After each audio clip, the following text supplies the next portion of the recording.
तर 1 वर्ष जर समजा झालं असेल तर 1 वर्ष अगर हुआ है तो महिना 100 कोटी प्रमाणे 1200 कोटी आतापर्यंत द्यायला पाहिजे होते.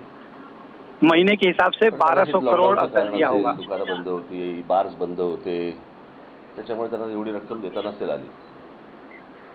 पण गृहमंत्र्यांनी अशा प्रकारची गोष्ट सांगणं कमिशनरला हे एका मुंबई पोलीस कमिशनरांचं झालं. गृहमंत्री द्वारा इस तरह की बात करना ही आज मुंबईचे पोलीस कमिशनर सांगतात की मला 100 कोटी रुपये आणून द्यायची महिन्याला त्यांनी सांगितलं. आज मुंबई पुलिस के कमिश्नर कह रहे हैं कि 100 करोड़ की मांग हुई. शहरं किती, त्या शहरांना असलेले पोलीस कमिशनर किती, त्या पोलीस कमिशनरांना पण ह्यांनी काय सांगितलंय हे अजूनपर्यंत बाहेर नाही आलंय. त्याच्यामुळे मी काल जी मी मागणी केली होती कल महाराष्ट्र राज्याच्या जो मैंने मांग की थी महाराष्ट्र त्याची कसून चौकशी होणं गरजेचं आहे. गृहमंत्री का राजीनामा होना चाहिए और इसकी बहुत याची देखील चौकशी होणं कस की चौकसी यानी जांच होनी चाहिए. संपूर्ण प्रकरणामध्ये मुझे इस पूरे प्रकरण में मुद्दा म्हणून एक गोष्ट सांगायची की आता अनेक विषय सगळे समोर येत आहेत. आता हे नवीन 100 कोटी मागितले हे प्रकरण आलं आणि अभी कई चीजें बाहर आ रही हैं कि इन्होंने 100 करोड़ रुपए पोलिसांमधले वाद मांगे हैं. हे सगळे आता पुलिस के बीच में झगड़ा है, इस तरह की बातें भी आ रही हैं. त्यांच्याचकडनं काही बातम्या सोडल्या जात आहेत. त्याच्यावरनं तुम्ही चॅनलची लोक किंवा पत्रकार त्याच्यामध्ये अजून काही गोष्टी लोकांसमोर आणतात आणि आपण मूळ विषय विसरतोय. कई तरह की बातें सुशांत सिंह प्रकरणामध्ये छोड़ी जा रही हैं. सुशांत सिंह इसमें मूल बात यह है कि सुशांत सिंह प्रकरण में नंतर तो लोक उसका मुद्दा अलग रह गया आणि मग एकावर एक नवीन बातम्या असं करत करत आपण मूळ हर रोज उसमें अलग अलग की अनेकांना बातें आ रही थी आणि त्याप्रमाणे त्या बातम्या तिकडे तिकडे सरकत जातात. आपण जो मूळ विषय आहे की अंबानींच्या घराखाली बॉम्बची गाडी जो मूल विषय है कि अंबानी के घर के पास आजपर्यंत मी काय सगळे तुम्ही जिलेटिन बॉम्ब कैसे आई विचार करत होतो की बॉम्ब हे अतिरेकी ठेवतात पण बॉम्ब पोलीस ठेवतात हे मला नाही वाटत. आजपर्यंत आपण कधी ऐकलं होतं, पाहिलं होतं, कधी विचार केला होता. आतंकी रखते हैं यही अभी तक सुना था, देखा था. या सगळ्या प्रकरणामध्ये वाझेंना अटक झाली, वाझेंची इन्क्वायरी सुरू आहे. इस सभी मामले में वाजे को गिरफ्तार किया, उनकी जांच चल रही है. वेगवेगळ्या ठिकाणी परमबीर सिंह यांना त्यांच्या कमिशनर पदावरनं का काढलं किंवा त्यांची बदली. परमवीर सिंह को उनको कमिश्नर पद से क्यों हटाया ये अभी तक सरकार ने नहीं बताया. परमबीर सिंह यांचा काही संबंध होता त्याच्याशी, परमबीर सिंह त्याच्यामध्ये इन्व्हॉल्व होते. परमवीर सिंह का क्या उसमें कोई संबंध था, क्या वो इन्वॉल्व थे. का बाजूला करण्यात आलं. परमवीर सिंह को उस पद से अलग क्यों किया गया. इन्व्हॉल्वमेंट होती म्हणून तुम्ही त्यांना बाजूला केलंय, तर त्यांची चौकशी का नाही केली, त्यांची बदली का केली. अगर परमवीर सिंह के बारे में आपको कुछ पता था तो उसकी चौकसी, उसकी जांच क्यों नहीं किया. अजूनपर्यंत आलेलंच नाहीये की जर समजा ते त्याच्यामध्ये इन्व्हॉल्व होते तर त्यांची चौकशी व्हायला पाहिजे होती. अगर वो सब में इन्वॉल्व थे तो उनकी जांच होनी चाहिए थी. दुसरीकडे ट्रान्सफर करताय, त्यांची बदली करताय, तो उनको वहां से हटा के दूसरी जगह ट्रांसफर करते हो. म्हणजे तुमच्या अंगावरची एखादी आलेली गोष्ट तुम्ही झटकून दुसऱ्याच्या खांद्यावरती टाकताय, हाच सगळा प्रकार होता.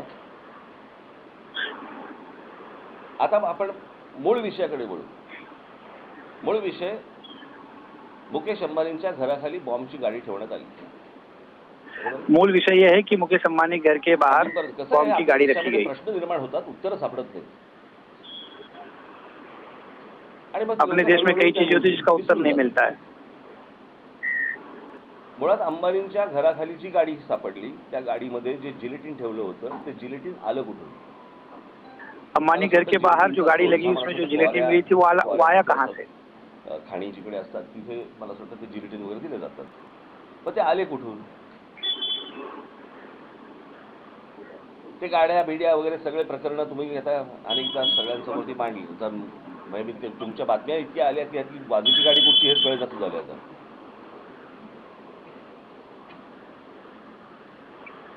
आता आपण वाझे प्रकरण जर नीट पाहिलं तर वाझे प्रकरण या वाझेला अभी आप अगर वाजे प्रकरण सही से देखेंगे 17 वाजे निलंबित होतं. बरोबर, मामले में 17 साल निलंबित था आणि 58 दिवस हा माणूस जेलमध्ये होता और 58 दिनों तक ये आदमी जेल में था. त्याच्यानंतर इथे उसके बाद ये भारतीय जनता पक्ष आणि शिवसेनेचं सरकार आलं. भारतीय जनता पार्टी और शिवसेना की सरकार आई. ते उसके बाद शिवसेना वाजे पक्षामध्ये त्यांनी प्रवेश केला. शिवसेना पक्षामध्ये प्रवेश करायला वाजेला घेऊन कोण गेलो होतं? उससे पहले शिवसेना पक्ष में उत्तर मिळालं. वाजे ने प्रवेश किया. शिवसेना में शामिल करने के लिए वाजे को कौन ले गया था? त्याच्यानंतर या वाजेंना पुन्हा पोलीस खात्यामध्ये आणावं असं उद्धव ठाकरेंनी देवेंद्र फडणवीस यांना सांगितलं. असं देवेंद्र फडणवीस उसके बाद उद्धव ठाकरे ने बोलले की ते माझ्या मागे सचिन वजे को पुलिस खाते में वापस लाना चाहिए, ऐसा देवेंद्र फडणवीस को कहा. इसका क्या मतलब है? याचा अर्थ एवढाच की हा वाजे शिवसेनेचे इसका अर्थ साफ है कि ये वाजे आणि आताचे मुख्यमंत्री यांच्या अत्यंत जवळचा माणूस, बरोबर, कि ये उद्धव ठाकरे का सबसे करीबी आदमी है. उद्धव ठाकरे आणि मुकेश अंबानी, मुख्यमंत्री उद्धव ठाकरे, मुकेश अंबानी यांचा पण इनका भी अच्छा संबंध है. मुकेश अंबानी और उद्धव ठाकरे म्हणजे त्यांच्या शपथविधीला देखील मुकेश अंबानी सहपरिवार तिथे व्यासपीठावरती हजर होते, बरोबर. उनके शपथ विधि में भी मुकेश अंबानी पूरे परिवार के साथ आए थे. मग वाजे बॉम्बची गाडी अंबानींच्या घराखाली कोणी सांगितल्याशिवाय ठेवेल का? फिर वाजे अंबानी के घर के बाहर पहिली गोष्ट की पोलीस गाडी खडी कमिशनर असेल किंवा साधा एखादा दुसरा थोडी उच्च दर्जाचा पोलीस असेल, यांना अशा प्रकारची गोष्ट, बॉम्ब बोलतोय आपण काय कोणाचं एन्काउंटर बोलत नाही आहोत, पण बॉम्ब ठेवण्यासाठी म्हणून कोणाच्या तरी इन्स्ट्रक्शन्स असल्याशिवाय पोलीस असं धाडस करणार नाहीत. बॉम्ब रखने के लिए इतना बड़ा स्टेप उठाने के लिए कोई इतना बड़ी हिम्मत नहीं करेगा. त्याच्यामुळे हा विषय वाझे आणि परमबीर सिंग यांच्यावरती अटकून चालणार नाही.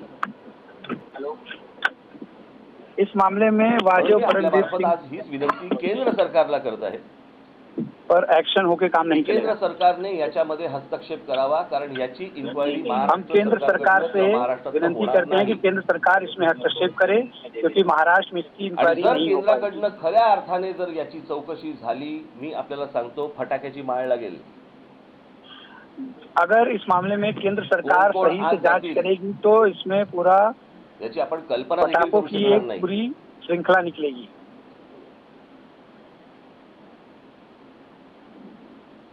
ज्या मुकेश अंबानींच्याकडे स्वतःकडे आत्ता त्यांची जी सिक्युरिटी आहे त्याच्यामध्ये इस्रायली लोक आहेत. जिस मुकेश अंबानी की सिक्योरिटी में इजरायली लोग हैं, सिक्युरिटीची लोक असतात ती किती कशा प्रकारची असतात याची आपल्याला सगळ्यांना जाणीव आहे, कल्पना आहे. इजराइल की सुरक्षा में जो लोग होते हैं वो कितने तर मुकेश अंबानींना सही होते हैं, हम सबको पता है. आहे ती मध्य प्रदेश सरकारची आहे. ती मला अजूनपर्यंत कळलेली आहे की मध्य प्रदेश सरकार इथल्या व्यक्तीला कसं काय संरक्षण देतात ते. तरी 6-7 त्यांच्याकडे रेंज रोवर आणि त्याच्यामध्ये पोलीस सगळे बसलेले असतात. आपण कधी जर समजा अल्टा माउंट रोडला गेलात तर आपल्या लक्षात येईल की तिकडे कशा प्रकारची सिक्युरिटी असते की एखादा माणूस 2दा जरी गेला तरी चौकशी होते. अशा प्रकारच्या एखाद्या रोडवरती एक गाडी 24 तास उभी राहते. उनके यहाँ जो 2 बार भी जाता है उसकी भी जांच होती है, और उनके सामने घर के पास इस तरह से माणूस गाड़ी 24 घंटे खड़ी रहती है. उसमें पत्र मिलता है और उसमें जो पत्र लिखा है नीता भाभी, उस आदमी ने लिखा है कि नीता भाभी मुकेश भैया. धमकी देणारा माणूस आदराने बोलतो का हो की साहेब बम फोड़ना है? धमकी देने वाला आदमी क्या इतने आदर से बोलेगा? आणि ते पत्र, त्या पत्राचा जर समजा तुम्ही नीट टोन पाहिलात तर दाखवलं गेलं असं आहे, नीता भाभी आणि मुकेश भैया. वो पत्र अगर हम देखें तो लिखा है नीता भाभी मुकेश भैया. इतना आदर से बोलेगा? कशाला बोलेल?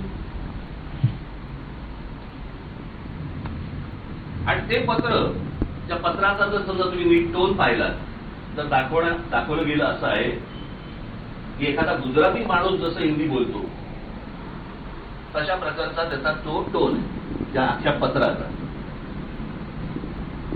गुड नाईट असं त्याच्यामध्ये लिहिलेलं आहे. NIT, नाईटचं स्पेलिंग NIT असं लिहिलेलं आहे त्याच्यामध्ये. नीट लावली असणार.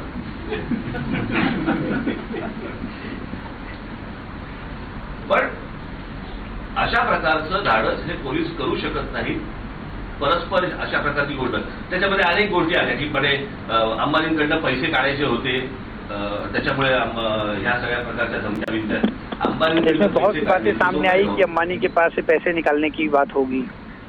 बरं, ज्या मुख्यमंत्र्यांचे अंबानींशी इतके मधुर संबंध आहेत तिकडे पोलीस पैसे खायला जातील का? पोलीस खात्यात तरी राहतील का? हे सगळं प्रकरण काय आहे? हे वेगळ्या प्रकारचं प्रकरण आहे. मला आपल्याला सगळ्यांना विनंती करायची, आपले जे चॅनलचे हेड्स आहेत त्यांना विनंती करायची, हे भलतीकडे प्रकरण नेऊ नका. ते पोलिसांच्या मधल्या भांडणं आणि पोलिसांमधल्या अजून काहीतरी, कारण त्याला एक फाटे फुटत जातील आणि फाटे फोडले जातील.